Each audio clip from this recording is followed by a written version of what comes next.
Good morning students, నేను మీ Ganesh sir. ఈ questions అన్నీ కూడా సింప్లిఫికేషన్లో ఇవ్వబడినటువంటి క్వశ్చన్స్.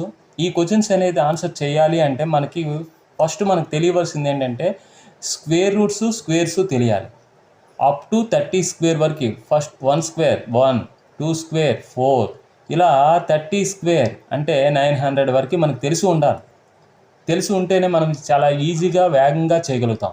ఇప్పుడు ఈ ఫైండ్ అవుట్ చేయాలి. ఫస్ట్ ఈ వాల్యూ ఫైండ్ అవుట్ చేయాలి. √484 అంటే ఎంత అవుతుంది మనకి? 22.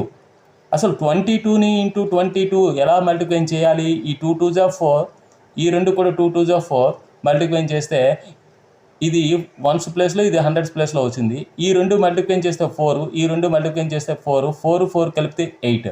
ఈ విధంగా 22ని 22తో మల్టిప్లై చేస్తే మనకి 484 వచ్చింది. అంటే √484 వాల్యూ అనేది 22 అవుతుంది. మరి ఈ 22ని దేని నుంచి సబ్ట్రాక్ట్ చేయాలి? 191 నుంచి సబ్ట్రాక్ట్ చేయాలి. 191 - 22. ఇప్పుడు 11లో నుంచి 2 పోతే మనకి 9, ఇక్కడ 8 ఉంటుంది. 8లోంచి 2 పోతే 6, ఇది 1. అంటే ఇక్కడి నుంచి ఇక్కడికి మనకి √169.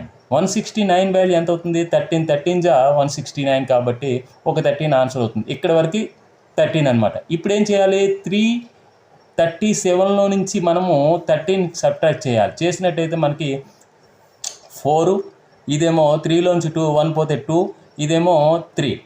ఈ 324 వాల్యూ అనేది మనకి ఏమొస్తుంది? 18 వస్తుంది. ఇక్కడ వరకు వచ్చినటువంటి ఆన్సర్ వాల్యూ 18. ఇప్పుడు ఏం చేయాలి? 694లో నుంచి 18ని మనము సబ్ట్రాక్ట్ చేయాలి.